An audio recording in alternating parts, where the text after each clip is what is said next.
some opening. We have an eye, sort of a nostril, 2 teeth. One of the teeth has a small cavity. Close call, folks, but I think we got here just in time. Presented by Maria Menounos and Kevin Undergaro. This is Anatomy of a Movie. In-depth discussions and breakdowns of various movie titles. And now that you've seen the movie, let the dissection begin.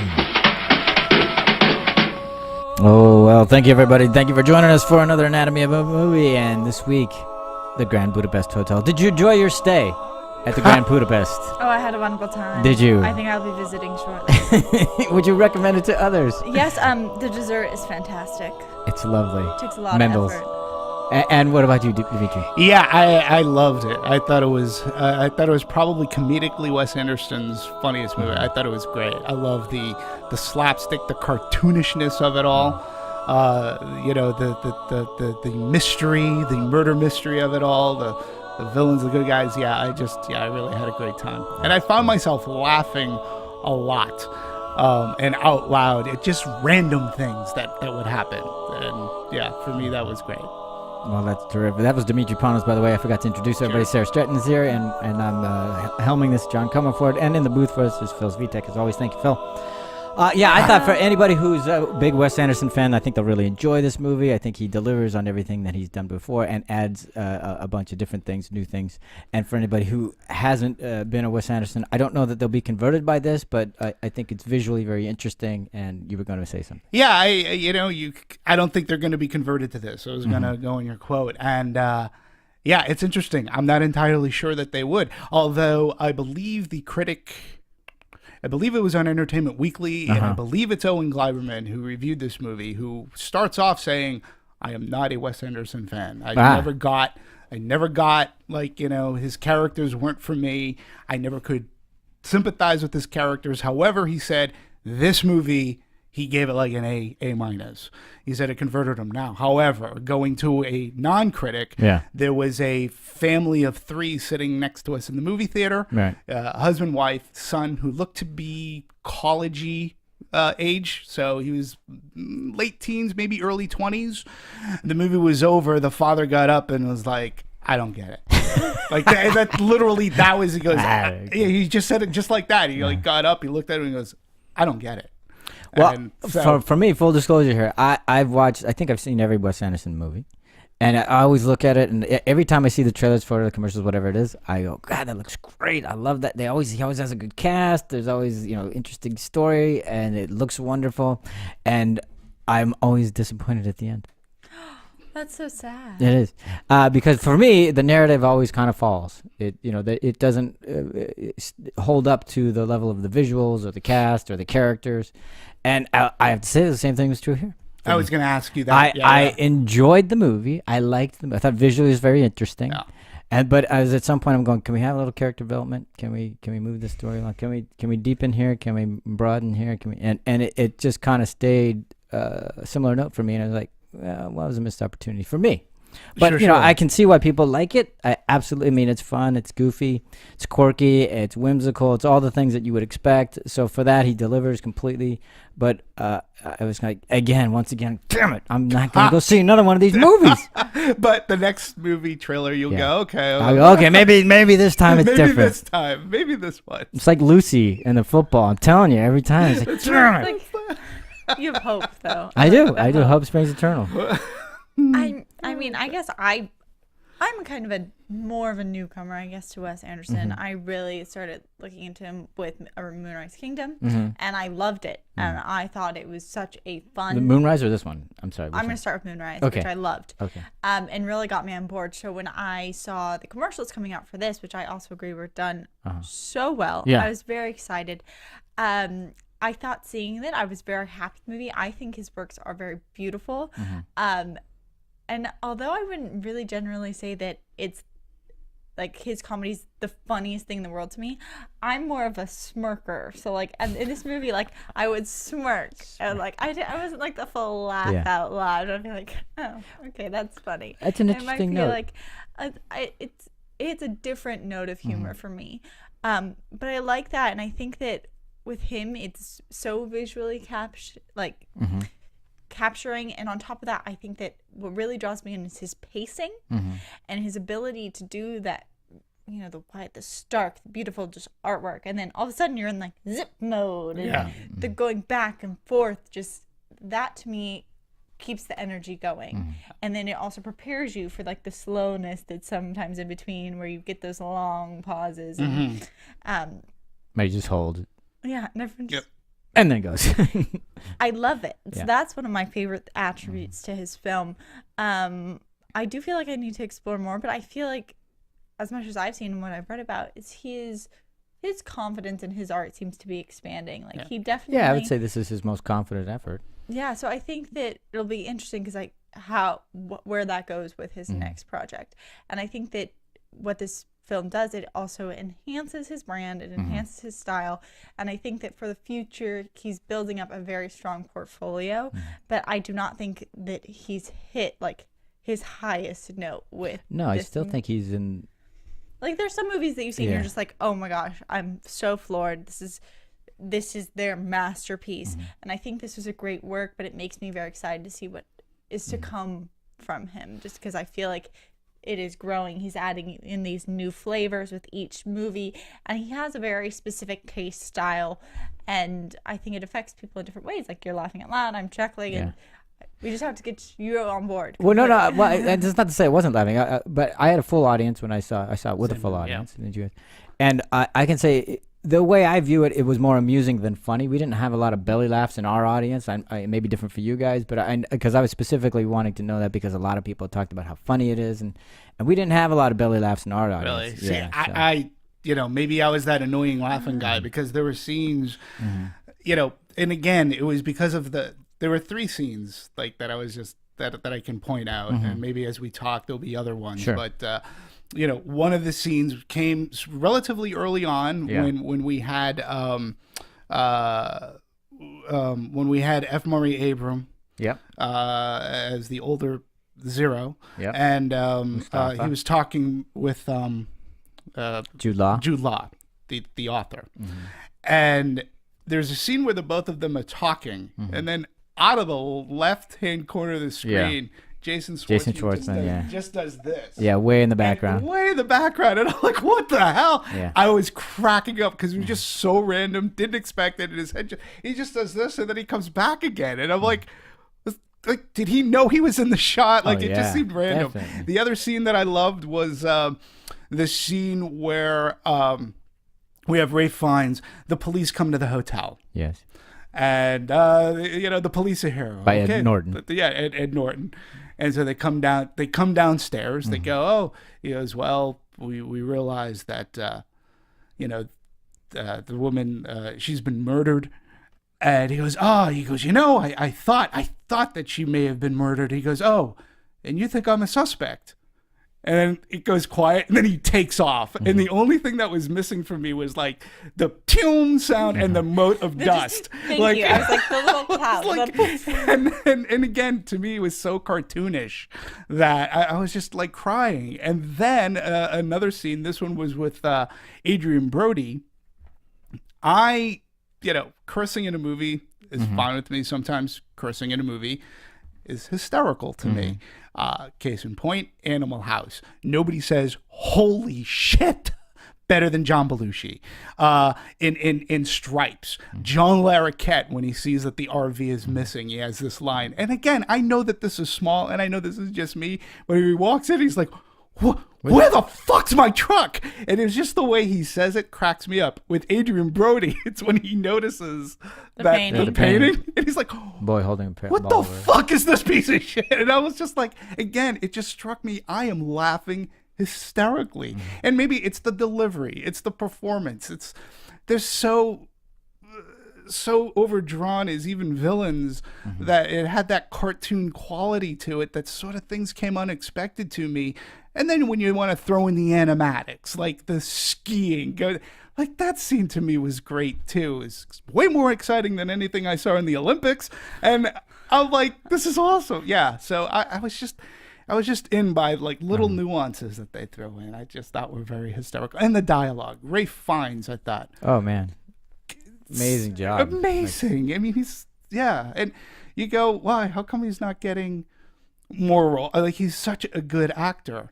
And to me, it sort of reminded me maybe if Bill Murray were a little younger, maybe that would have been his role, because he seems like he could have done with that straight. He could have. I don't know if he would have added all that frenetic energy that Ralph Fiennes had brought to it. One of the qualities that Ralph Fiennes brought to this role is that, how do I explain this? In customer service, people have like a customer service voice. Yes. You go into these places and all of a sudden, like, if it's a friend you know, if you show up, like, all of a sudden their voice has gotten a little sweeter. It's like a half octave higher, and it's just like, hello, how are you doing? And you're like, who are you, and why aren't you talking to me like a normal person?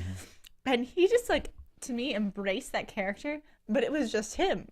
It was like he was that absolute Monsieur perfect, Gustave, like, yeah. And it was so wonderful, and it was that voice quality to me that really drew me in, where it was just like, everything's fine. And I'm wonderful, and like, how are you?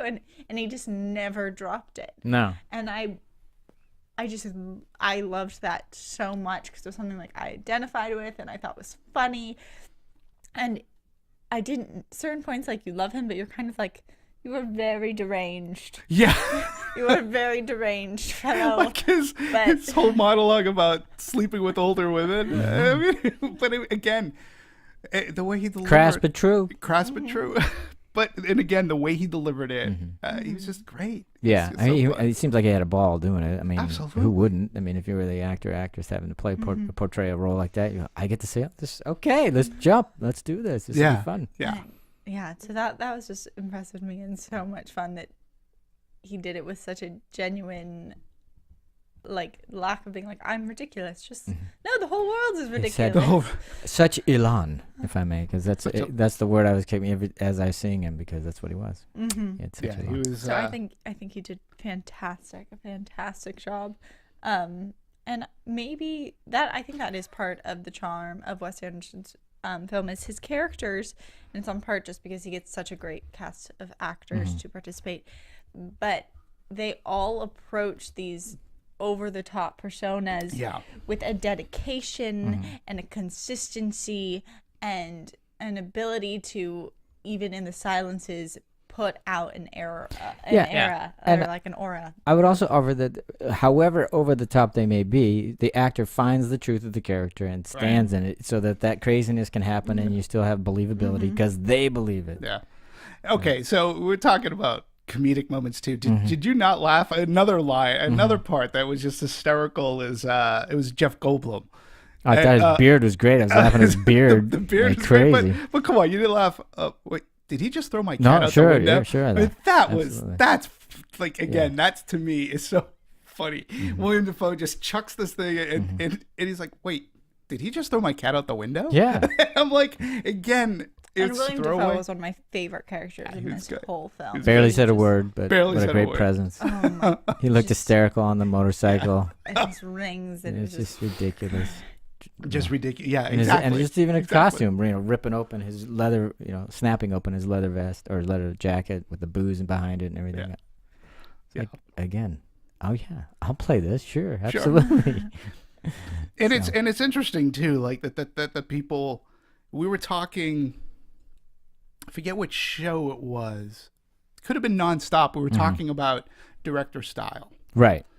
And I believe that the director of Nonstop was like, I'm not one that does multiple takes, 3 takes or whatever. Yeah. Wes Anderson is the complete opposite of that.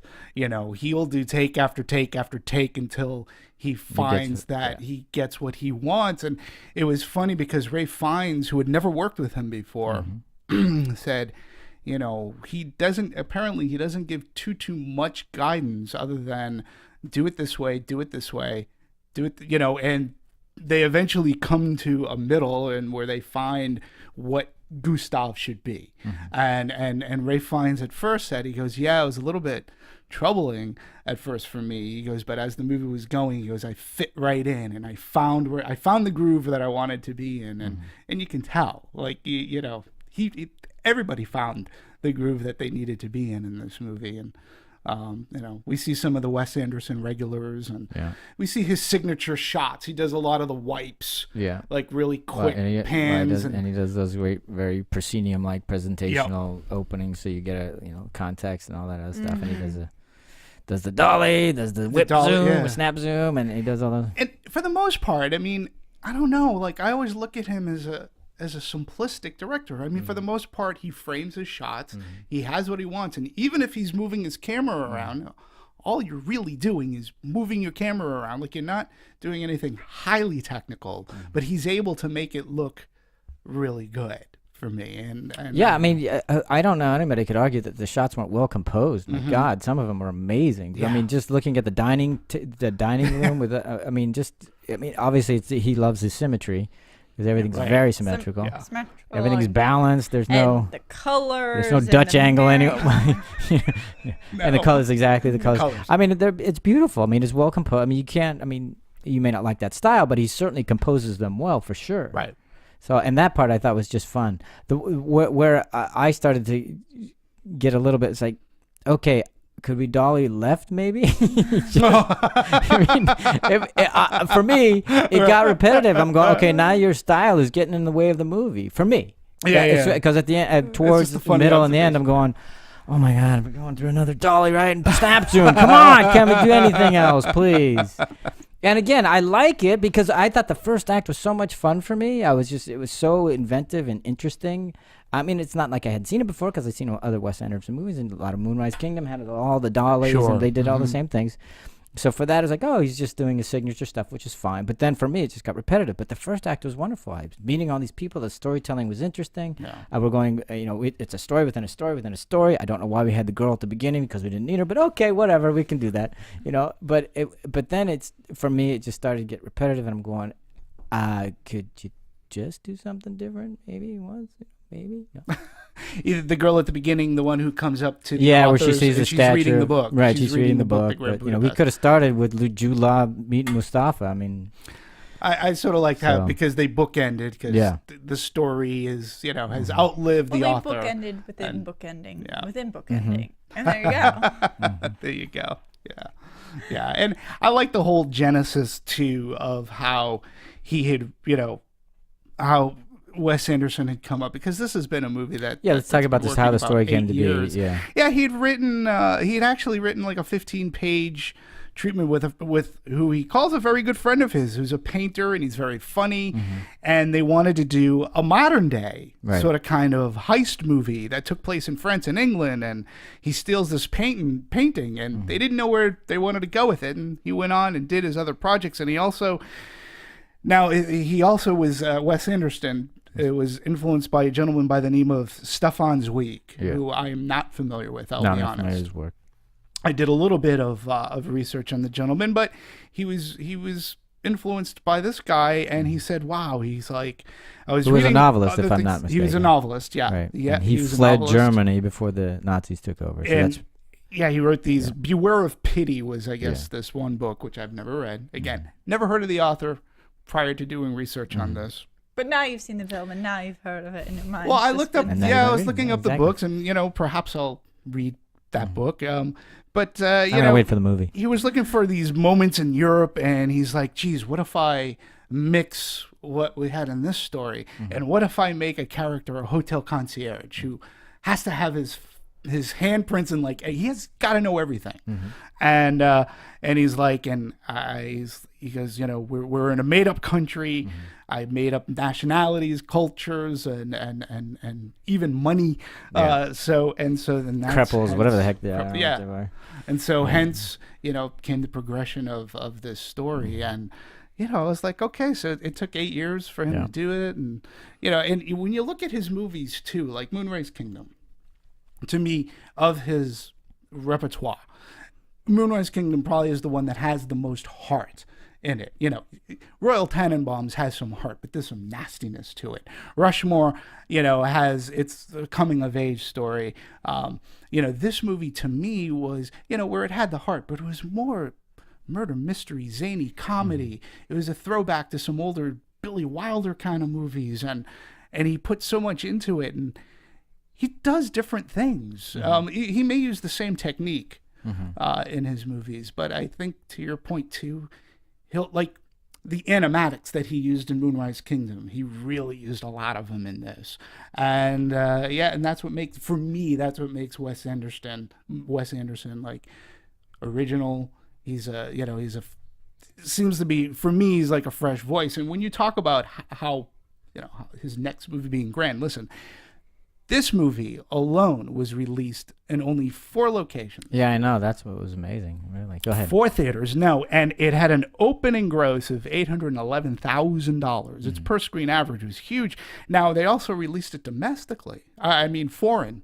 And it's already grossed $10 million, and that's not without the backing of a hefty U.S. gross yet. Right. So he's already on his way to making his probably most acclaimed movie. Oh, yeah, I think without question. Yeah. And the budget to this movie was, what I found, was around $20 million. And worldwide, he's already made over 10.5. Yeah. So I think he'll do fine. I think he'll do okay. He has fans. And he has a good legion of fans. And I understand how he can be polarizing. I understand your point. And I understand the father. But this is the thing. It's not even polarizing to me because I truly enjoyed a lot of the movie. I just, it's just like for me, it's as deep as a dime for me. I want some, I want some character development, and I want a narrative that actually has some depth to it, and it just doesn't. I mean, and I'm not saying that it needs. That's not what he was making. I clearly, for me, it was setting itself up for something that I thought could really be something a little bit richer than it was, and it felt like I was eating one. I think it's Mendel's cakes. Mendel's cakes. They look fabulous, but then afterwards you realize, wow, that was a lot of empty calories. And I wish I would have had a much more sumptuous meal. That's how I felt about it. Definitely. But it's not like it certainly tastes fabulous. It looks great, and it's great characters, wonderful acting. The story just for me just kind of fizzled. It didn't even fail. It just kind of fizzled out and didn't really kind of have a really. And for me, like, the story is only backed up by nuance. Again, like another thing that I just kept on. Maybe I was smirking or chuckling, but don't flirt with my girlfriend. Oh yeah, don't flirt with her. Like, great, wonderful moments. Great, and I like all those Absolutely, moments. those are great. But I understand a little bit of your point as well, though, because there's certain things that you do want to see flower a little bit more. So, for instance, that is such a funny line that he keeps bringing up: "Don't flirt with my girlfriend, don't flirt with my girlfriend."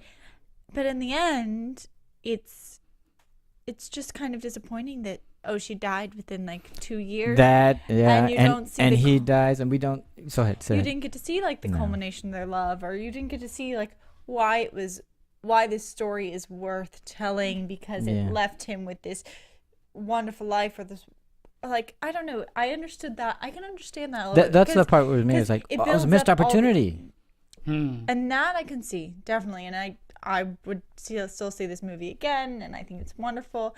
But it gives you these funny jokes, and you kind of want to see the heart of them. Like, the different, like, because that is one thing I did want. I wanted that love of him and this young girl to be, because he's like, I keep the hotel for Agatha. But I never got to see him truly, truly happy in a moment of bliss with Agatha past their childhood. No, not past their childhood. And obviously, I don't know how much farther on they got prior to her passing away. Again, to me, the love story was set up. To me, them meeting and how he courted her, how they got together, the moments in bed that they've had together, were fine. To me, a lot of this was the relationship with Zero and Gustave and getting that off, and all these other things that the stories within the stories upon stories coming in, and what it was like to be at that time period within this grand Budapest hotel, and being the lobby boy, and how many things, and him being the head concierge, and how all these things affected. And I don't know, like the little boy who played Zero, I thought was really good, and he's a newcomer to the scene as well. And the newcomers were great. Yeah, I mean, not to say that they're regular Wes Anderson ensemble is No. good and everything, but they really held the movie. Of course, they're the leads, and they did a fabulous job. Played off each other great. They were wonderful. Together. Absolutely. I agree. And he's able to find that balance. And even the way he does like his sets, it's like at the end of the day, they all get together and have dinner together. Yeah, it's been widely reported that they all had dinner every day after shooting stuff. Yeah, but that does give a sense of camaraderie. Sure. Perhaps even it builds a chemistry with one another. Like I did find a chemistry between Tony Revolori, I believe, who plays Zero. Yeah, who played Zero, and Ralph Fiennes. Yeah. There was a chemistry between them, and without that chemistry, the movie doesn't work. Period. Like they would have had to find another person to play Zero or M. Gustave, in either way. And like you said, the nuances of Jeff Goldblum, the nuances of Adrian Brody, like they were cartoonish villains, I loved all that stuff. The exaggeratedness, all of that. I completely agree. I think that pushing the characters to these pushing them to the extremes, right, makes his films. Like it does. If you had the cop who kind of cared, or you had everyone has to care so much. Like this ridiculous painting is the foundation of the earth. Like Boy with Apple is the best work you ever. And that it's a masterpiece. That's just wonderful. With 5 million cripples or whatever the heck. Was in in the midst of and what what he replaced. Oh, Boy with Apple. Some Toulouse-Lautrec, George O'Keeffe kind of thing. I don't know what the hell was that. But what he replaced it with was even worse than what. Okay, but the thing is, what's funny to me is that so easily, just with the conviction these actors have, if Boy with Apple, if they had replaced Boy with Apple with that painting, it would still be the same movie. You know what I mean? Yeah. If it was called Two Women or whatnot, and they're Two Women, and then you could replace it and put Boy with Apple, and still what is this? Literally, it could have been a painting. Just flip them in river. Everything, anything. It didn't matter because people were just so attached to whatever it was. It could have been a banana. It was. It had no point. Well, the painting is clearly a MacGuffin. It has it's no bearing on. You're right. It could have been a banana. It's like Girl the Prolairing. Right. I mean, it's a masterpiece. What are you guys talking about? Right. You're right. It is. But I mean, it has no bearing. It could have been a banana. That everybody was, I need that banana. That should have been willed to me. It's all of those points that I love are right before they have that epic downhill snow race, which is definitely, I think, a highlight of the entire film. Oh my God! Yeah. Before that, even how they get the sled and he literally pushes sled. Yeah. He pushes some it looks like a Virgin Mary off of a statue off of the sled. Beautiful statue off of the sled of this monastery, and you're just what? It's just what they put importance on in this film and what becomes unimportant is so fun and so interesting. And that's, to me, every time I smirked, it was because of that. I'm why? Why that and not this? And it's just simple choice and where characters put their heart. And I loved that. I love it. To me, too, it also pays homage to the way filmmaking was done in another time, the sledding scene or the skiing scene. They're on the sled. That it's blue screen, so you got this blue or green screen shot. Then it's mixed with animatics. Okay, but when you go to the blue screen, it's just Ralph Fiennes and this boy sitting on a sled and doing this, but they don't hide the fact. No, it's stylized. They're doing it. They're not winking a nod. They're just they're winking a nod that, hey, we're just goofing around, guys. You're okay with that, right? Right. And again, it's one of those things. They're not trying to fool you. No, and when the little kid would just look that way and stuff like that. It was hard not to love that scene, and even again at such the frenetic pace that they were going at, to see William Dafoe's like that, it just how does he turn on a dime like that? And the other one just goes, and you're that's right out of the Roadrunner, for crying out loud. But it's how they also set up those sequences where they do have these crane animated running around scenes. But before they had that one almost still shot where they take 5 seconds for him to put on skis and it's just on his feet clicking in, or they'll have the bell and it's just him hitting the bell and that's all you see before they're running around. And just to me, that's what keeps the pacing going. It's not fast. It's like set up. It's like get ready, we're about to go. And that to me is what's so fun. Yeah, and again, his love of cinema and the craft again for me is he even the scene where Willem Dafoe's following Jeff Goldblum. Right. That's right out of Alfred Hitchcock's Torn Curtain. Sure. And all. But he pays the homage to, like, you either get it or not. The film works on its own. Because you don't have to.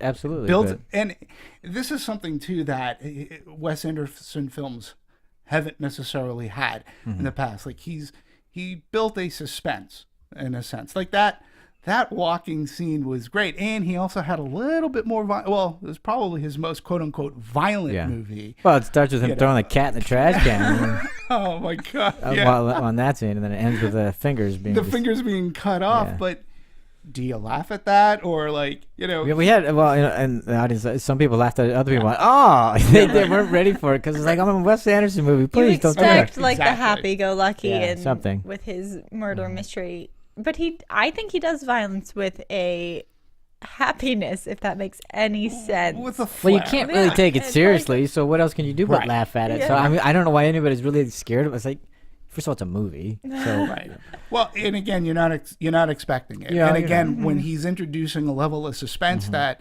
really hasn't been in his past works, really hasn't been done. But just going back to the fingers. They did kill the dog in Moonrise Kingdom. But the fingers, so the fingers, when they get cut off, you first kind of, whoa, okay, you don't expect it or whatever, and then they all drop to the floor.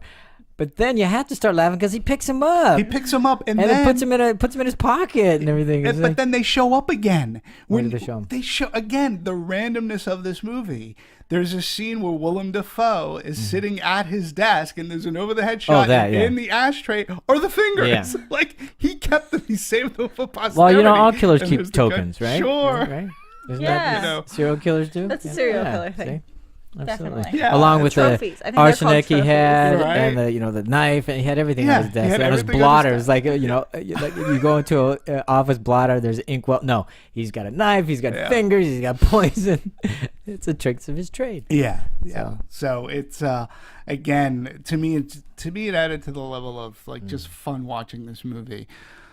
The boy I thought was really good. The relationship between Gustave. I love the relationship that the author had with F. Murray Abrams. Yeah, let's talk some more. Because so many of the actors I thought were. I loved F. Murray in this. When he's good, he is good. When he was crying, you're right. And even Jude Law, which they didn't give him much to do, but he served the story well. Certainly. I don't know how you guys felt about it, but I loved him in this piece because his curiosity really made me want to know more about the hotel and this man and the whole thing. Yeah. So and then when you go to Tom Wilkinson, it opens up and his kid or whatever, and he's like, put that away. Some random randomness just cracks me. But I thought another missed opportunity at the end when we saw him again. I wanted to say, you got the kid there, do something. Kid? And then I was like, oh, okay. Yeah, the kid's just sitting with them. I know, and it's like, oh, all right. So didn't need the shot. So, but in every Wes Anderson film too, not every Wes Anderson film has that underlying melancholy or maybe darkness, because again, we talk about how the girl passes on 2 years and our author who says, I always wanted to go back, but I never went back. I never went back to the Grand Budapest. And Monsieur Gustave was shot and killed. Yeah. And stuff like that. So there's that undercurrent. Like it's not all happy-go-lucky. It's not all a happy ending, other than the fact that this author became an acclaimed author. When he dies, they put up a statue of him because he was such an acclaimed author. People hang keys off it. Yeah, people, which I thought was great, and people are still reading his works, which sort of in a sense. Wes Anderson films. People will continue to see his works, like later on down the line. And did you also catch the Wes Anderson parodying himself? The scene where, okay, you're familiar that Wes Anderson did a American Express card commercial. No, I'm not. Wes Anderson, we can look it up.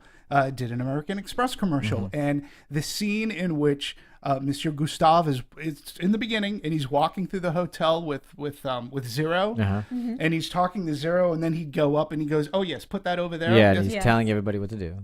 That's the American Express card commercial. He's making a commercial, and he goes, "Yep, okay, no, I need a boom. I need you to be up over there. No, I'd rather have green," and stuff like that. It was just funny. I was watching it going, "Oh my God, he's making fun of his American Express card commercial in this one scene." So, and again, but I didn't know that. Now, it was great character because you got to see who Gustave was in his element.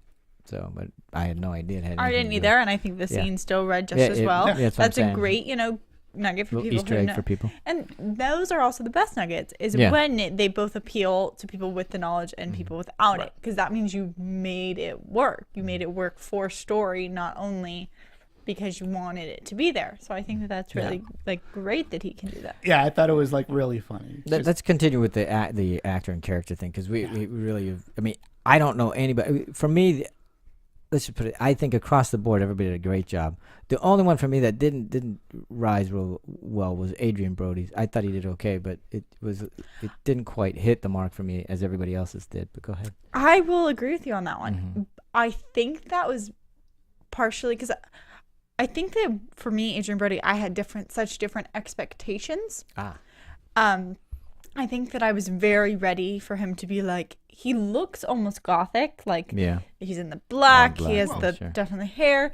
I expected him to be very controlled, and he played the opposite. He played the kind of yelling, quick to temper, and I think I was just so expectant of the serious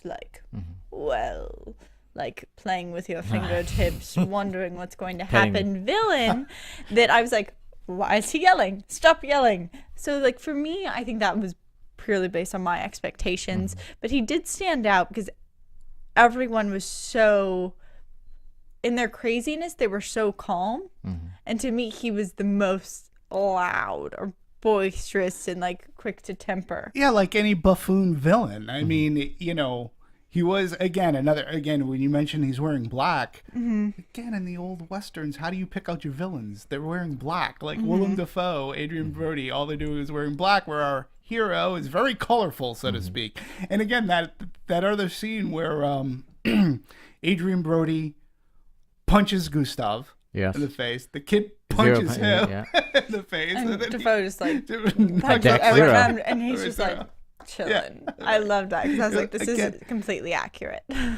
And I liked another reason why. I mean, I granted he's the villain and he doesn't spell the name right unless it's a Russian spelling, but it's not often that I see a character's name or hear a character's name is Dmitri. So every time that they, every time they said Dmitri, I was like, what? Huh? So I had the kinship of name going, because it's not a common name in movies. Sure. So it was, Unless you're a Russian movie. Russian movie. Imagine. The shootout with Adrien Brody at the hotel too. It's very funny. Again, it was so cartoonish, and his anger was so over the top and cartoonish, and I don't know. It was and then, oh my God, our characters in the prison scene. With Harvey Keitel, what the hell? I know, it's what? How did it? What? When did Harvey get into Harvey this? Keitel. Yeah. And then I wanted to bring up also Tilda Swinton, who I was so shocked to see her that way. I didn't realize it was her until about 23, and I was like, Ice Queen, got it. But I just thought that Michael Clayton. Okay, go ahead. But I mean, I think that she's normally so strong and such that regal woman, and in this it was the regal but pathetic woman. I thought that was, who was great in the sack, I might add. No, not so pathetic. But you know what I mean? She's just always the please, this old begging rich woman, and I thought that she just did such. I mean, it was very much a physical transformation and. Kudos to the makeup department as well. And the contacts and the whatever. What's the story? They originally were going to get Angela Lansbury to play that role, and we're unable to. She was, scheduling conflict or something. Yeah, I forget what she's doing on. She's on Broadway right now, but I forgot what. Or that was a conflict anyway. I can't remember what the show was. But I just think that that Driving Miss Daisy. character. Sorry. Oh, There yes. we go. But I think that character was just so different for her. Yeah. And like very artfully done and very interesting. And so I liked her addition and how they like really just put all the works onto her physical They sure experience. did. Yeah, no, it Spent was- some money there on makeup. But I also like the shot they used for the paper and Oh. she's dead. They liked it too because they cut to it quite a few times. couple of One times. eye open, one eye closed. The same. Very fun. And again, it's like the visuals Yeah. and you know, I didn't expect this madcap mystery Right. to take place with these undercurrents of like, you know, the relationship between Gustave and Zero and things like that. So you throw that in there, and maybe it's to your point where, yeah, when your actors play straight in a very zany world, Yeah, they have to. Otherwise, you Right. need a little legato with your libretto. I mean, you just exactly. need it. Yeah, and I think they just pulled it off great. And again, the other thing too, I think in this movie, Wes Anderson is heavy on dialogue, you know, and whether it can be poignant, whether it can be heartfelt. But again, for me, it was the first time when you have like this quote, which I pulled up from IMDb. What happened, my dear Zero, is I beat the living shit out of a sniveling little runt called Pinky Bardinsky. The name Pinky Bardinsky to me that's funny. It cracks me up because Got you all should the K's in it. Right. I just Pinky Bardinsky. Who thinks of a name like that? I just crack up because you should take a long look at his ugly mug this morning. He's actually become a dear friend. I mean, that to me is like the way it's delivered. That's funny dialogue, and it's written to be funny. The name Pinky Bandinsky is funny, and it's a way that it sort of almost harkens back to I want to say like the Marx Brothers. It's almost harkens back to like, Yeah, I would say that it harkens. you know, It's an using homage words to them. make fun and to make people laugh. I think so. You know, and we talked about when we were talking about Shakespeare, you know, the use of language. You know, you pay attention to it. The use of language can be very funny. When you make up names like that, it's, you know, that's another reason. Yeah, just one more layer that I love Grand Budapest Hotel too. And then another layer that I'll mention is the music. I think that when we started this podcast, like it already puts you in such a happy mood. For me, the ones that stick with you are like these. You want to say that they're like, Thank you, Phil. thank you.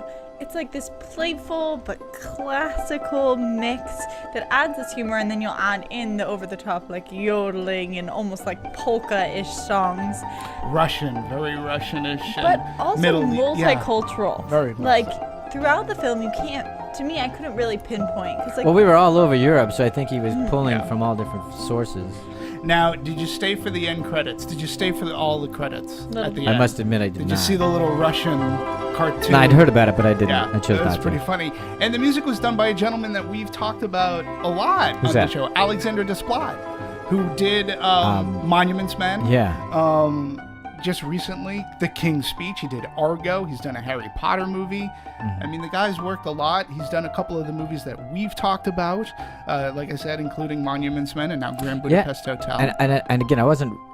You guys are much better at talking about music than I am, but what I do remember is that he seemed to have a really good grasp of the era because whatever music he was playing seemed to fit with the era. It's more of like obviously, that would be an classical easy thing to twist. do, but it was seamless. But go ahead. Oh no, I was just gonna chime in and say it has, you know, an era of like antiquity and it does not feel modern at all to me, and I think that that's very interesting and enhances film, but it's fun. It's still fun while being classical instead of like your normal like your grand concertos and this big drama of these pianos and the orchestras, and this still feels classical to me, but it's fun and it's light. And the part I'm making is when we were in '68, even though he was playing music that was obviously more of that era, but it still had, and pardon the pun, resonance with it's when we were in 1933 or whatever it was. It felt like even though we were a different era and it spoke to the era, we still had tones and notes that were echoing of a previous time. And because it's set in those different time eras too, with the music, it makes it timeless. Like the music won't be outdated. So if you see this movie 20 years from now, people aren't going to say oh wow, the music. Well, it can't be anyway because it's not modern. So Right. I mean, it's gonna the music will stick to the era, so it'll always be timely in that fashion because it was timely when it was put together. So that part works. Yeah, and I agree with you. Like the music, it was fun. It had that, and it did capture the regions that we're watching. This whole adventure take place over. So yeah, it was fun. Yeah, the only thing that missing. It wasn't really missing, but every once in a while during the chase scenes, I wanted to hear Benny Hill's. I was like, is there anything else you want to throw at this thing? You know what I mean?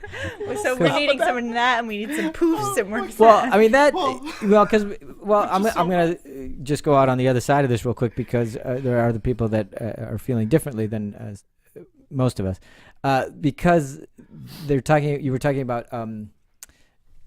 I don't know. I don't remember what you said about it, but basically that there was so much thrown at, like the gun sequence and stuff like that. It was for a while. After a while, I was thinking, are we going to throw every reference to movies we can in here? I mean, because and it's one thing to pay homage to something, but if you don't hit the level, then it's glaringly obviously you missed.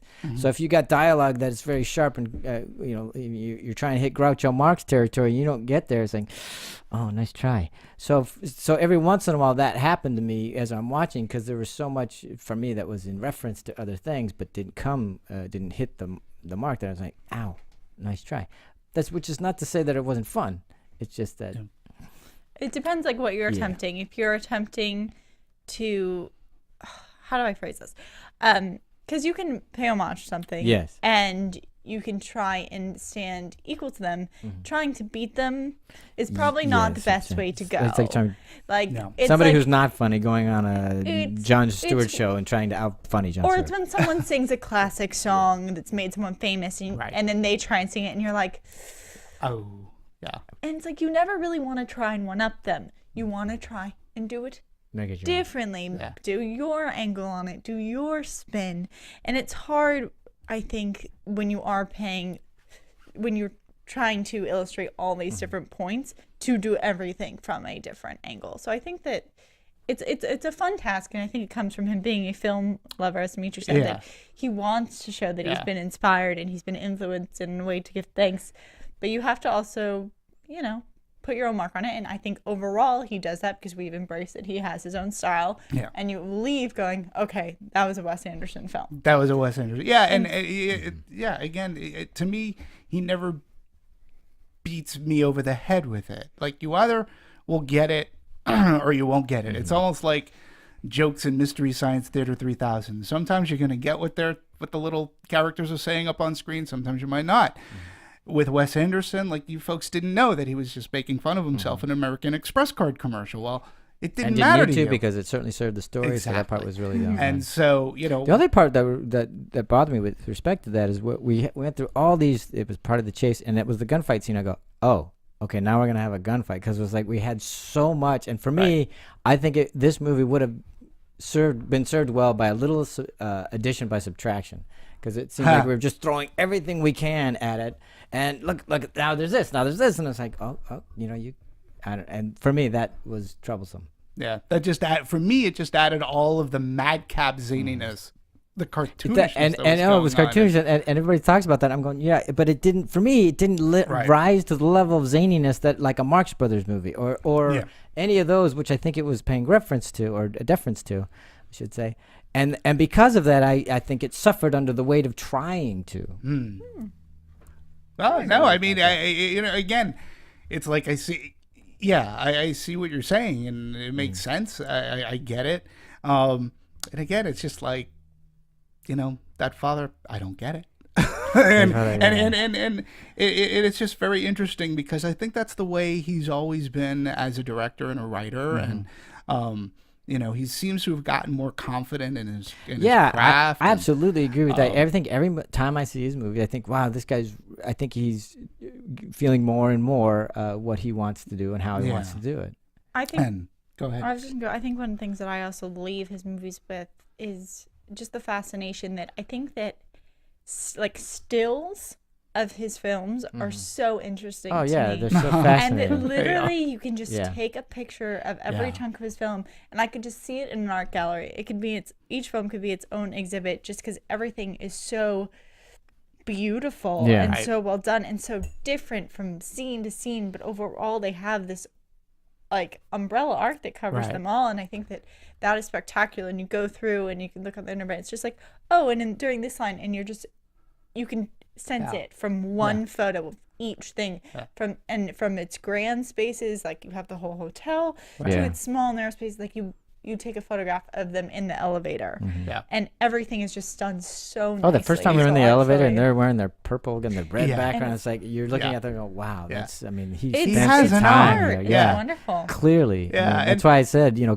composition-wise, this, I mean, it's just fun to look at. And I'm gonna say something too, and I don't mean to slim the work, but again, it comes off, and I'm sure there's a lot of work that's put into it, but it comes off like he uses simplistic technique. For example, I mean, it's low tech. Yeah, it's low tech. And for example, like another I'm sure they won't think that because they put a lot of time and effort and work in it, but we don't mean it that in a derogatory way. No, not at all. But all right, the scene where Bill Murray picks up Zero and Gustave. And so the car. Okay, so there's a bridge. There's a trestle. They're going to the train station. Oh yeah, the way they did that was great. So it was really funny. Like there was no. That's not a train. They weren't in a train station. It's an actual overpass. Yeah. They used two cars. So one car comes into frame, goes off frame. They had a car up at the bridge. Cue the car. Similar car. Zoom. Yep. To represent the same car. Comes in, drop off. Now there was a train in the shot. And that train was cardboard. Cardboard cutout. Cardboard cutout. They had Steve coming. It was great. As I'm watching it, I'm going, this is brilliant. It doesn't bother me at all because I they're just being representational. They're not trying to fool you. But because it's so interesting and inventive, I'm just going, that's great. Because that probably cost $10 to put together. Exactly. And all he's really doing, again, I'm not making light of his work, but no, he just has a camera done set for down, a reason. They choreograph it out, and great. That's it. That's their shot. That's it. And I'm like, when I found out there was a cardboard train, I was like, that's cool. Yeah, as I was watching, I'm going, that's like I was back, and I don't mean this in a bad way. I feel like I'm in high school when we had to figure out how to do this and put a flat together. But the thing is, they can also they take these representational techniques and they can also do it in such a detailed manner. Oh yeah, like you look at, I mean, behind us, if you're watching and not listening just to the downloads, we have a picture of the Grand Budapest Hotel, and I saw this movie at the ArcLight in West Hollywood, and because right now they're only showing it in the 4 theaters, they have a kind of like not an exhibit, but an exhibition for this film, and they have the actual Grand Budapest Hotel. It's probably the model. It's probably, I don't know, 6 feet wide by like 3 feet high-ish. Yeah. It's pretty big. It's like letting everyone take pictures around it. But you look at it and it's just like, it just looks like a beautiful cake. It looks like you just want to eat it. Like the finesse and the filigree of all the details, and it's and it's beautiful. Great icing. And what I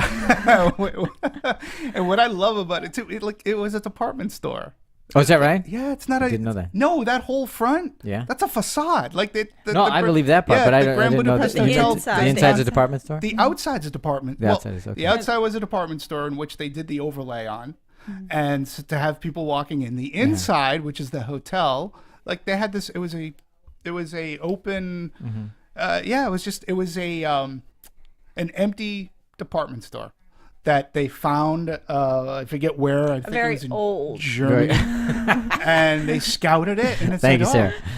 And they were able to costume the outside and have people walk dress in. It like crazy. And the set decorators. I mean, we should talk about. My God, there's a production designer, set decorator. Forget it. Those guys, gals, whomever they were, the team.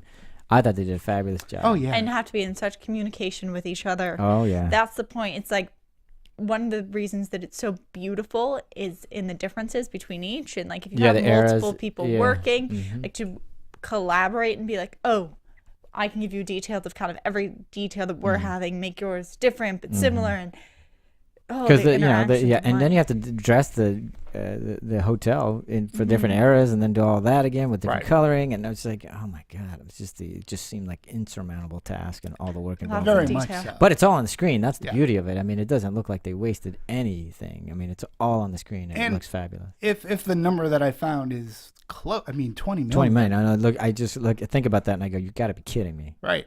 For 20 million. I mean, 20 million. So, Cardboard Train. Well, that's why you have to do those things. But again, even I'm just so impressed, because I am impressed by how little that cost and how effective it was. I mean, effect. That's very cost effective. Right. And the impact per dollar is amazing on something like that.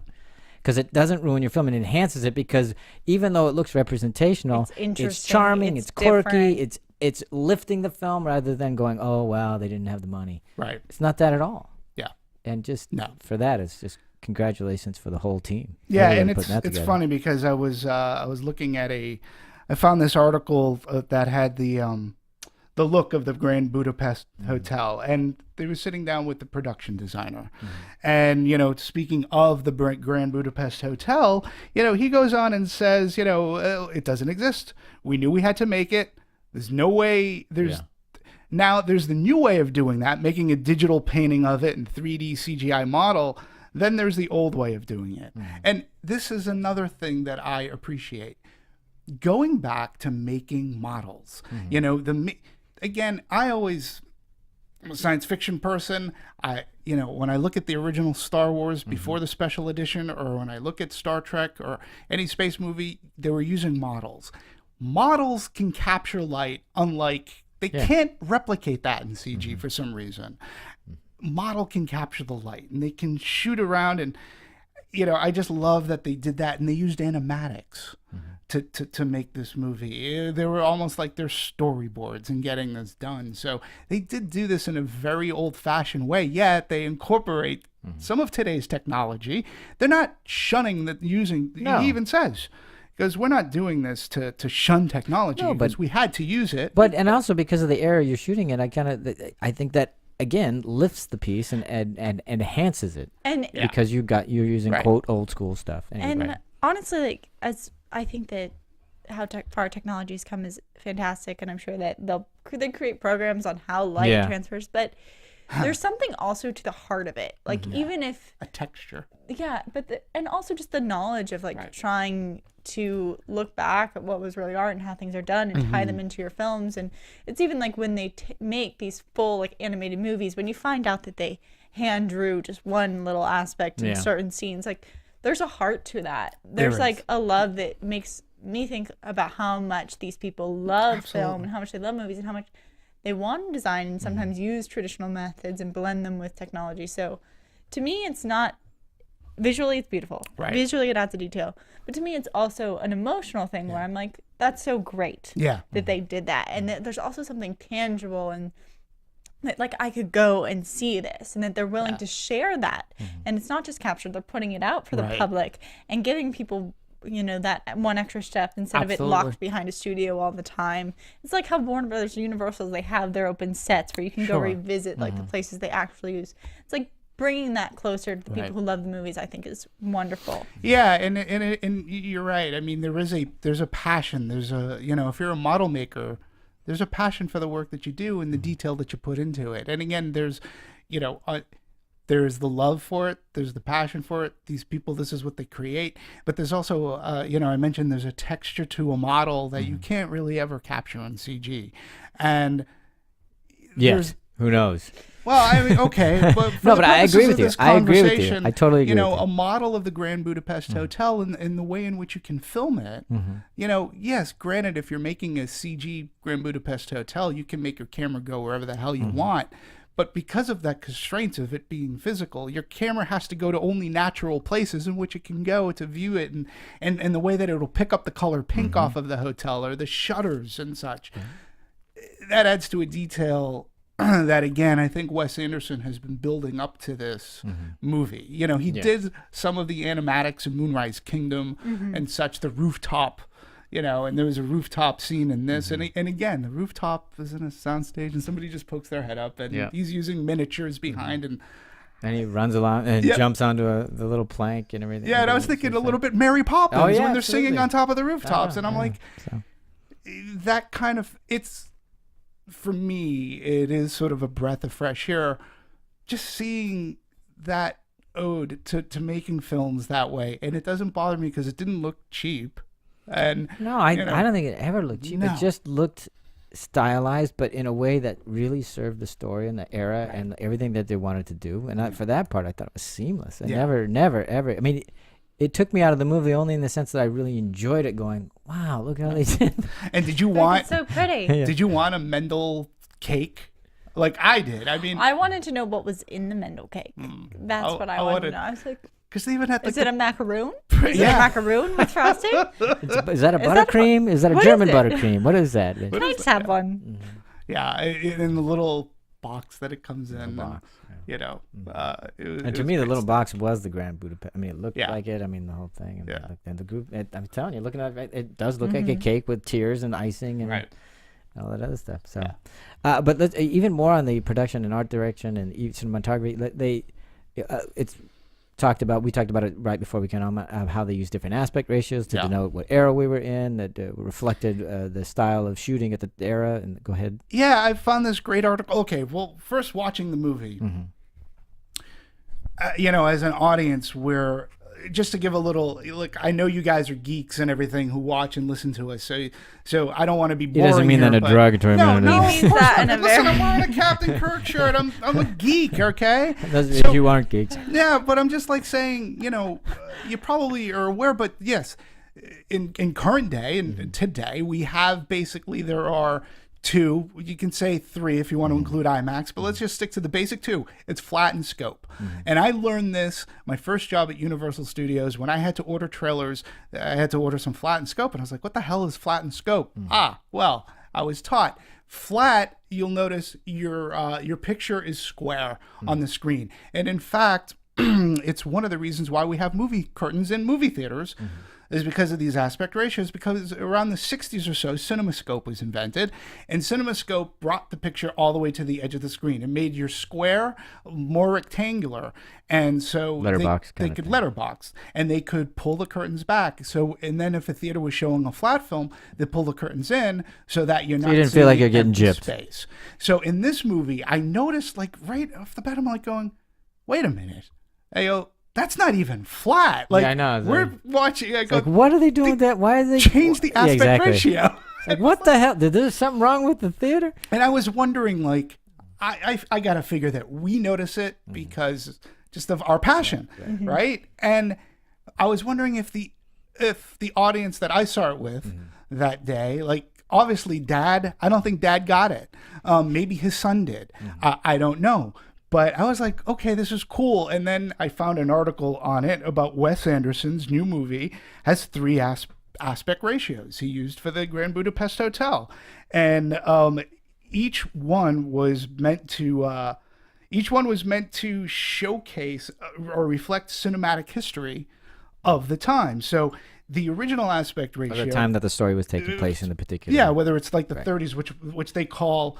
You called it, what did you call it? 1 to 4? I think I said 4-3. Or 4-3, yeah. Well, it was known as the Academy view back at the time, and that was the view that took place. Like, it would start. That's what was commonly used in the 30s. So that was a very square scene, and then for scenes that were in the 60s, that's when CinemaScope came to fruition, and he broadened it out. Now, you can't have curtains going back and forth. But then for present day, I mean, flat is a common way. So the bookends of the movie ended up in your normal aspect ratio or flat. So when I read this, I was like going, wow, it makes me want to go back and see the movie to see those changes. And again, if you didn't notice it, who cares? Like, right. I mean, it doesn't interrupt your enjoyment of the movie at all. But it was interesting that he did it. But along with that, not only changing the aspect ratios, I just remember when we were in the 60s and we were looking over the dining, the colors in that was very 60s. I mean, typical of the 60s. And it was so vibrant in the sense that not vibrant in color, but vibrant in this is the '60s. Yeah, and I'll plug the site. It was Slate magazine. So I believe it's slate.com.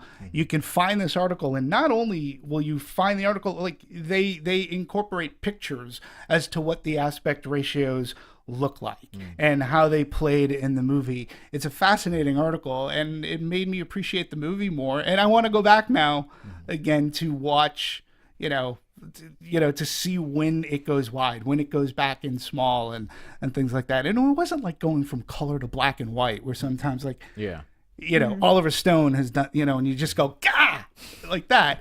This was wasn't done shocking. subtly. It was one. It's a nugget. It's a nugget. It's if you recognize it, you're like, oh, I'm happy. If you don't, as long as it's not pulling you out of the film, then that's great to me. Yeah. So it's I know it's it's just another one film. of those things that it's fun. For me it's fun. It is fun. We talked a little bit earlier about the pacing and everything. Let's get into more of the editing. Anything else you want to add about that? I mean, any other issues? The one thing I thought was strange is, okay, this particular scene, and I'll present it to you because I still can't figure out how or why they did it. So we're in prison with Gustave. Okay. Okay, he's already been arrested. Right. Mm-hmm. And then we jump out of prison somehow, and he's interviewing Zero and his girlfriend. I forget his girlfriend's name at the moment. What's her name? Agatha. Agatha, thank you. It's like, what? How did we get out of the prison? And then the next scene, we're back in prison again. I go, how the hell did that happen? I'm trying to think because we weren't jumping in time and space. No. It was chronological at that point. I'm like, how did we get out of the prison and then get back in? What the hell happened there? Was it a prison visit? No, Zero was visiting Gustave. Right. And then they had their visit, and then after that, we had a subsequent scene. Okay. And now he's out of prison. Gustave, we're at the Grand Hotel. Right. And Gustave is sitting down interviewing Agatha while Zero's behind him saying, don't flirt with her. But he's in his concierge outfit. Think about like how the context worked out because I very much remember the scene. I very much remember. And then we went like a scene later or two scenes later. We're back in the prison and he's back in his prison garb and going, how the hell did that happen? When Zero was talking to him in the prison, didn't he ask him?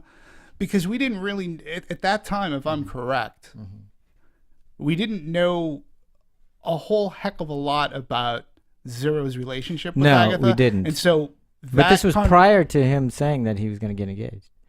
Right. So it wasn't a jump back in time where he interviewed her and then where he was just showing the interview. It wasn't that. Okay. So that's what I think. Well, he did. That's what I was trying to think that maybe it was. Well, that's what, and I'm going. They must have. But then, well, no, because he said this, and that was prior to that. Anyway, so that was for me. It was just like what the. Yeah, I think that I chalked it up to being a past thing. But now, if they didn't address that, we're gonna have to rewatch. To see Gustave interviewing her as is she a good candidate for I know exactly the way he interviewed Zero. I mean, that was kind of fun. And again, you're looking at the gentleman who did this, Barney Pilling. He's done things like An Educator, Never Let Me Go, One Day, The Grand Budapest Hotel, Quartet. He's done. So he's done MI5. So he's done some BBC programming and things like that. I thought for the editing. Wow, what a difficult task. I mean, because with so much scenery and keeping things in a continuity. Now, I'm sure if I watch this film, if you watch it over and over, there may be some continuity errors. Like there aren't in any movie. Right, exactly. But I felt that the kineticism of the movie really worked and matching, going from exterior to interior and how he put it together in the pacing, I thought was... Pacing was phenomenal for me. Again, go back to the ski scene. Pacing was phenomenal for the only time for me, and it was after the halfway point. We were getting close to between half and 3/4 point. And that's when I started to go, okay. I started to zone out, not zone out. I started to get bored with, and it was.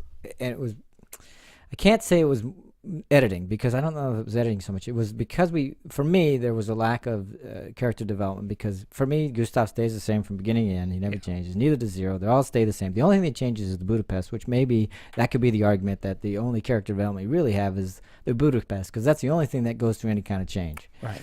But because I didn't have the character development, because the story really didn't go much. I mean, there was a nice chase and a heist and all that other stuff, but story-wise, didn't really go anywhere. Yeah. So I started to get in that half to 3/4 point. I started to go, okay, can we do something? Can we move this along? Yeah. That was the only time, and I don't think it was editing so much, although somebody might attribute it to editing. For me, it wasn't character and story. And I think you bring up a valid point. You're right. It's there isn't a character arc, so to speak, for Gustave. I would say that there is a little bit of a character arc for Zero, especially when you meet him as F. Murray Abraham, as the older, as his reflective Zero.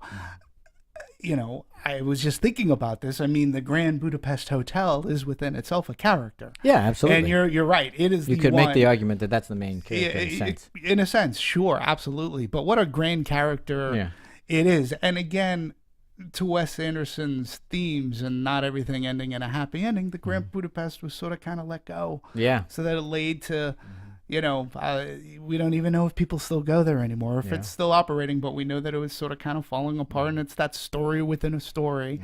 But yeah, I mean, I forgive Gustave not necessarily having that arc, which in other movies we would nitpick on, saying this didn't work, but just because to me the sums of its parts really made up its whole, and you know, I go along with that. So, but I can definitely see a person taking that argument on, like you just did, and you know, you made it very, you know, it's educated and it makes sense too. So, and the other part of this, which I think for the Grand Budapest Hotel and Moonrise Kingdom, is both of them are coming from this perspective of adolescents or children, and I think that attributes to why the characters are so so cartoonish or over the top. It's because it's a retelling of a story, and I think that Gustave doesn't go through a huge arc, but he's also his essence is being relived in this child's memory of him and this depiction of the storytelling, and I didn't need him to be, because it was him reliving his childhood mentor, and I think it's very common in storytelling to dramatize and be like, and this concierge was the best concierge, and that is what he was, like define people in like this one sentence and try and capture them, and I think that that's the characterization of it. So to me it wasn't Gustave's story. It was the story of the Budapest, and it was the story of anyone Zero. So those were where the main arcs needed to be. I think it would be fun. You know, you can always play with subtlety. You can always play with I don't disagree. Gustave was the lead in a sense, because it's, you know, but really it should have been Zero's arc. But even for me, even that arc was kind of like, because you know, you made a good comment earlier about it being why am I watching this? You know, and I was at the end, I was kind of what was it about him that caused Moustafa or Zero? Why is this the story that Zero needs to tell? Because Zero, let's face it, his name is no accident. Zero. He starts out as a zero. Right. And you would hope at the end of the movie he would be, and at the end of the movie he's Moustafa. Right. You know, like that's Mufasa. how he becomes. But I didn't really get to see Zero become that. I didn't get to, I mean, I understand because of this experience at Budapest, that's what's supposed to happen.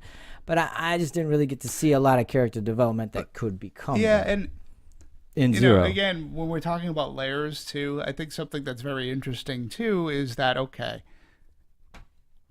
I'll just speak for myself. I don't want to say that we all have, but you know, sometimes we can look back at a point in time and maybe nostalgicize it. I don't even know if that's a word. It is today. It is in here. So, I love the way you make up words. I'm always for them. So the way we look back at things, that they may have not have been as grand. Like maybe my fondness for a movie. How can they not be? The name is Grand Budapest. No, but what I'm saying is, so it's this person's retelling of a story, you know, in his past.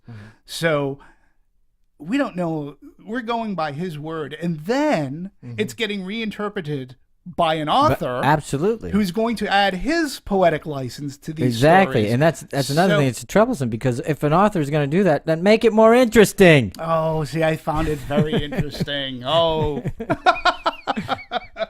oh, good God. Well, I think we can agree it was fun. Yes, we can agree it was fun. Absolutely, I can see. It was interesting. It was a bestseller, obviously. Yeah, it was. I wanted it to be more, and I'm just saying it. it would have raised the movie for me if there was more of that in it. And I didn't dislike the movie. I liked the movie. I'm just saying, for me, it would have really enhanced it if they had taken time to as much time as they did with the visuals to elevate the story. Yeah.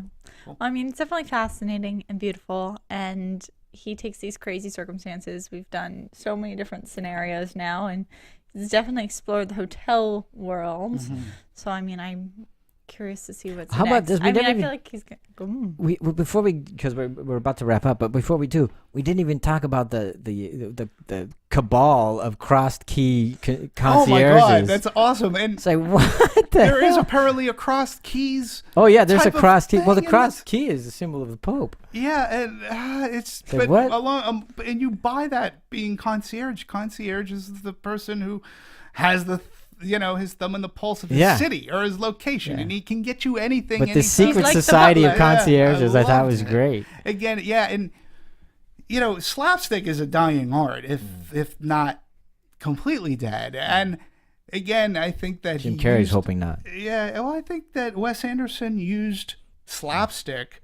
He brought it to light again, and maybe that's what I found. I'm a big slapstick fan, and there was slapstickiness and zaniness in this movie that I found sort of refreshing, and I haven't seen it quite this way in a little while. There was some physical comedy, but again, to me, comedies can be great when it's just dialogue. Pinky Bedinsky. It's a funny freaking name. I just, and wait, did he just throw my cat out the window? Yeah. It's like, and he just says it like straight on, like, you knew it was a cat, but then when the realization that was his cat, like, to me, no offense to the cat, but that, comedy has to come at the expense of something. That's right. So, I don't know. Tragedy plus time. Yep. No animals were harmed during the duration of this film. See, comedy, timing. That's funny. All right, well, we got to wrap it up. So, last words. Last words. Wonderful movie. Absolutely. It's a piece of art, and that's what I'm thankful for. People with these different perspectives that come and they create a new kind of realm of film for us to enjoy, and whether we're laughing or smirking, I think that it's beautiful. So yeah, for me right now, like Grand Budapest Hotel, I can say is one of my favorites of the year. We're in March, we got plenty more time to go, but I really had a great ride with this. It adds to Wes Anderson's resume. I look forward to at one point seeing this again, perhaps even catching the Blu-ray and maybe seeing some special features as to how it was done. It was great to see his old cast of characters like Bill Murray and Bob Balaban, who's in it for like 2 seconds. Yeah, and I didn't mind that. I thought Right. a lot of people going, I thought they were fine. Yep. Because I thought Gustave and Zero handled the rest of it Perfectly. Ralph Fiennes, it was good to see him in this kind of role. Yeah, it's great. Right? We do Absolutely. has Wes Anderson attacked space yet? Not yet. I think that we've found Dimitri's dream movie. There you Put go. Space, maybe with some Wes Anderson. If he directs a Star Trek movie. All right. Well, I think Wes Anderson fans will love this movie. If you're not Wes Anderson, I think you can still. There's a lot to enjoy in this movie. You just don't go expecting too much story, and you're being fine. I think All right. so. All right. Great show. If you have anything you want to let us know, Phil, why don't you tell them where they can write into us?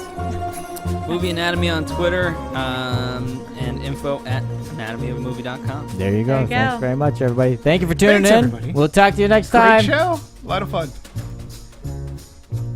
Erin go brah. Happy St. Patrick.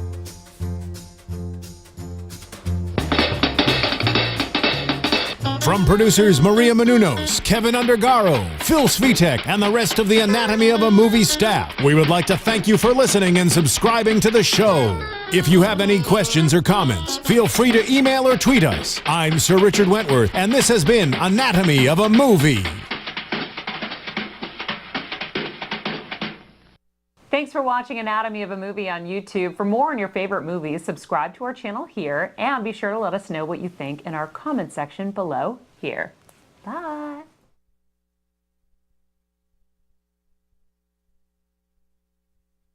That what this film does, it also enhances his brand, it enhances his style, and I think that for the future he's building up a very strong portfolio, but I do not think that he's hit like his highest note with I this still think he's in. like there's some movies that you see and you're just like, oh my gosh, I'm so floored, this is this is their masterpiece. And I think this was a great work, but it makes me very excited to see what is to come from him, just because I feel like it is growing. He's adding in these new flavors with each movie, and he has a very specific taste style, and I think it affects people in different ways. Like, you're laughing out loud, I'm chuckling, and we just have to get you on board. Well, no. Well, that's not to say I wasn't laughing, but I had a full audience when I saw it with a full audience. And I can say the way I view it, it was more amusing than funny. We didn't have a lot of belly laughs in our audience. It may be different for you guys, but because I was specifically wanting to know that because a lot of people talked about how funny it is, and we didn't have a lot of belly laughs in our audience. Really? See, I maybe I was that annoying laughing guy because there were scenes, and again, it was because of there were 3 scenes like that I was just that I can point out, and maybe as we talk there'll be other ones, but. One of the scenes came relatively early on when we had F. Murray Abraham as the older Zero, and he was talking with Jude Law, the author, and there's a scene where the both of them are talking, and then out of the left-hand corner of the screen. Jason Schwartzman just does this. Yeah, way in the background. And I'm like, what the hell? Yeah. I was cracking up because it was just so random. Didn't expect it in his head. He just does this and then he comes back again. And I'm like, did he know he was in the shot? Like, it just seemed random. Definitely. The other scene that I loved was the scene where we have Ralph Fiennes. The police come to the hotel. Yes. And, the police are here. By Ed Norton. Ed Norton. And so they come downstairs. They go, he goes, well, we realize that, the woman, she's been murdered. And he goes, I thought that she may have been murdered. He goes, oh, and you think I'm a suspect? And then it goes quiet, and then he takes off. And the only thing that was missing for me was like the pew sound and the mote of dust. Thank you. I was like the little cloud. And again, to me, it was so cartoonish that I was just like crying. And then another scene. This one was with Adrian Brody. Cursing in a movie is fine with me. Sometimes cursing in a movie is hysterical to me. Case in point, Animal House. Genuine, lack of being like, I'm ridiculous. Just no, the whole world is ridiculous.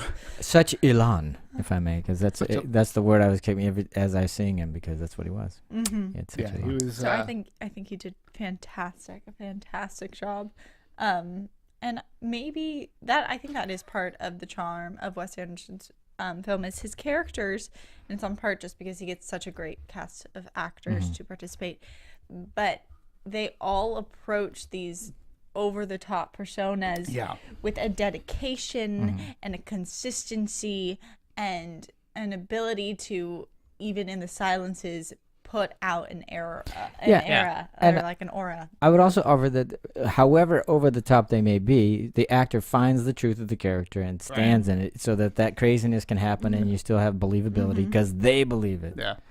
Okay, so we're talking about comedic moments too. Did you not laugh? Another part that was just hysterical is it was Jeff Goldblum. I thought his beard was great. I was laughing at his beard. The beard was crazy. Great, but come on, you didn't laugh. Wait. Did he just throw my cat out the window? Yeah, sure. I mean, that's like, again, that's to me is so funny.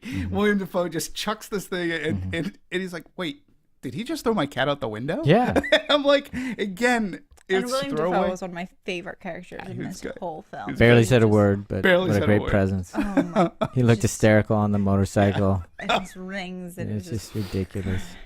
Just ridiculous. Yeah, exactly. And just even a costume, ripping open his leather, snapping open his leather vest or leather jacket with the booze behind it and everything. Like, again, I'll play this. Sure, absolutely. And it's interesting too, like that the people, we were talking, I forget which show it was. It could have been Nonstop. We were talking about director style. Right. And I believe that the director of Nonstop was like, I'm not one that does multiple takes, 3 takes or whatever. Yeah. Wes Anderson is the complete opposite of that. You know, he'll do take after take after take until he finds that he gets what he wants. And it was funny because Ralph Fiennes, who had never worked with him before, said, you know, he doesn't give too much guidance other than do it this way, do it, you know, and they eventually come to a middle and where they find what Gustave should be.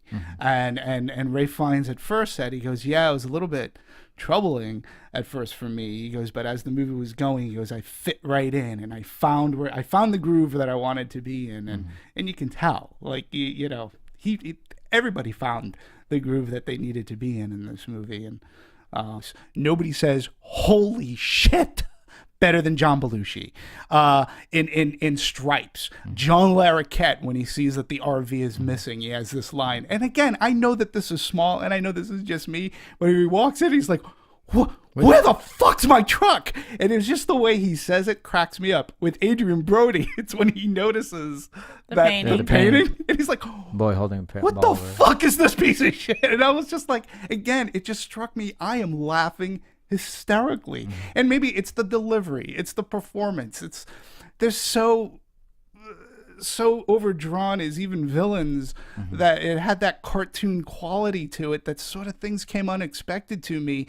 And then when you want to throw in the animatics, like the skiing, like that scene to me was great too. It's way more exciting than anything I saw in the Olympics, and I'm like, this is awesome. Yeah, so I was just in by like little nuances that they throw in. I just thought were very hysterical. And the dialogue, Ralph Fiennes, I thought. Oh man, amazing job. Amazing. I mean, and you go, why? How come he's not getting more role? Like, he's such a good actor. And to me, it sort of reminded me maybe if Bill Murray were a little younger, maybe that would have been his role, because he seems like he could have done with that straight. He could have. I don't know if he would have added all that frenetic energy that Ralph Fiennes had brought to it. One of the qualities that Ralph Fiennes brought to this role is that, how do I explain this? In customer service, people have like a customer service voice. Yes. You go into these places and all of a sudden, like, if it's a friend, you know, if you're up, like, all of a sudden their voice has gotten a little sweeter. It's like a half octave higher, and it's just like, hello, how are you doing? And you're like, who are you, and why aren't you talking to me like a normal person? And he just, like, to me, embraced that character, but it was just him.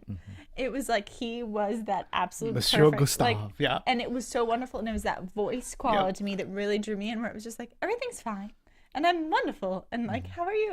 And he just never dropped it. No. And I loved that so much, because it was something like I identified with and I thought was funny. And I didn't, certain points, like, you love him, but you're kind of like, you were very deranged. Yeah.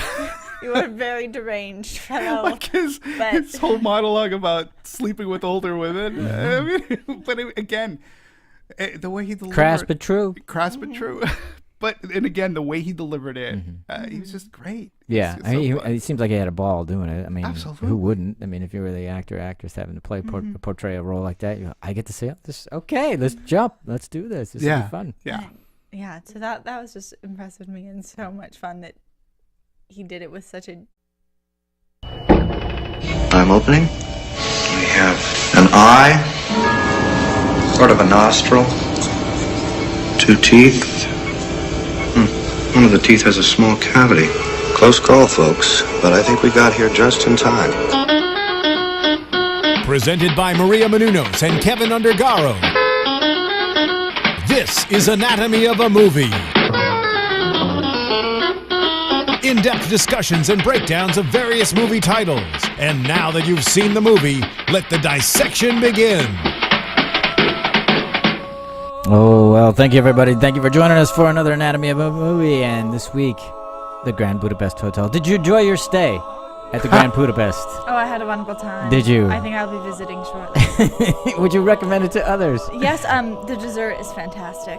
It's lovely. It takes a lot of effort.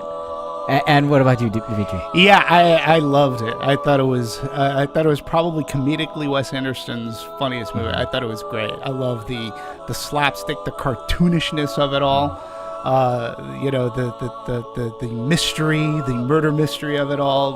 the villains, the good guys. Yeah, I really had a great time. And I found myself laughing a lot and out loud at just random things that would happen. And yeah, for me, that was great. Well, that's terrific. That was Dimitri Panos, by the way. I forgot to introduce everybody. Sarah Stratton is here, and I'm helming this, John Comerford. And in the booth for us is Phil Svitek, as always. Thank you, Phil.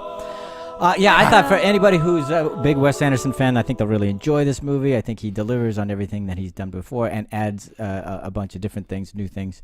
And for anybody who hasn't been a Wes Anderson, I don't know that they'll be converted by this, but I think it's visually very interesting. And you were going to say something. Yeah, I don't think they're going to be converted to this. I was going to go in your quote. And yeah, it's interesting. I'm not entirely sure that they would. Although I believe I believe it was on Entertainment Weekly, and I believe it's Owen Gleiberman who reviewed this movie, who starts off saying, I am not a Wes Anderson fan. I never got, like, his characters weren't for me.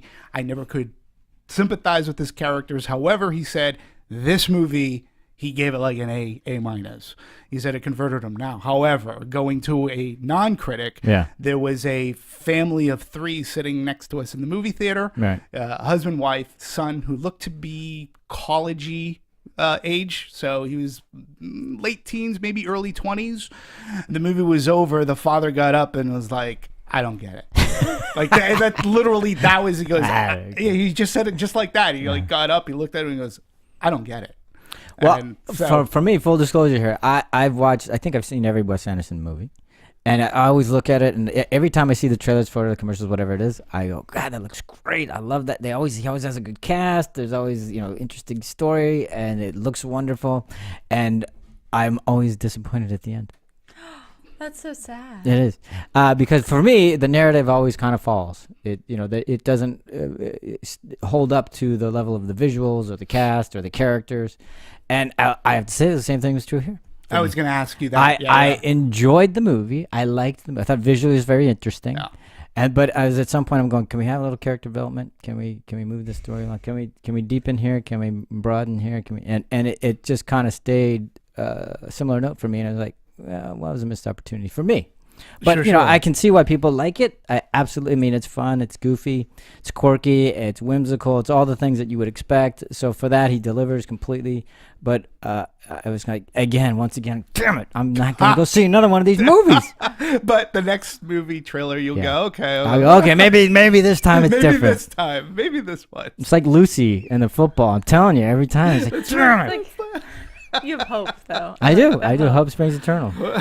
I mean, I guess I'm kind of more of a newcomer, I guess, to Wes Anderson. I really started looking into him with Moonrise Kingdom, and I loved it. And I thought it was such a fun... The Moonrise or this one? I'm sorry. I'm going to start with Moonrise, which I loved. Okay. And really got me on board. So when I saw the commercials coming out for this, which I also agree were done so well, I was very excited. I thought seeing that, I was very happy with the movie. I think his works are very beautiful. And although I wouldn't really generally say that it's like his comedy's the funniest thing in the world to me, I'm more of a smirker. So like, and in this movie, like I would smirk, and like I wasn't like the full laugh out loud. I'd be like, oh, okay, that's funny. That's an interesting note. Like it's a different note of humor for me. But I like that, and I think that with him, it's so visually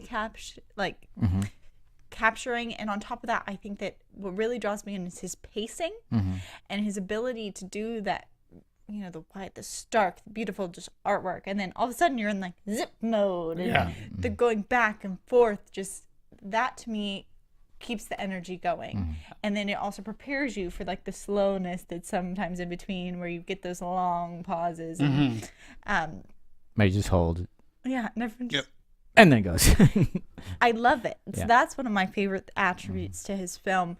I do feel like I need to explore more, but I feel like, as much as I've seen and what I've read about, is his confidence in his art seems to be expanding. Like he definitely. Yeah, I would say this is his most confident effort. Yeah, so I think that it'll be interesting because where that goes with his next project, and I think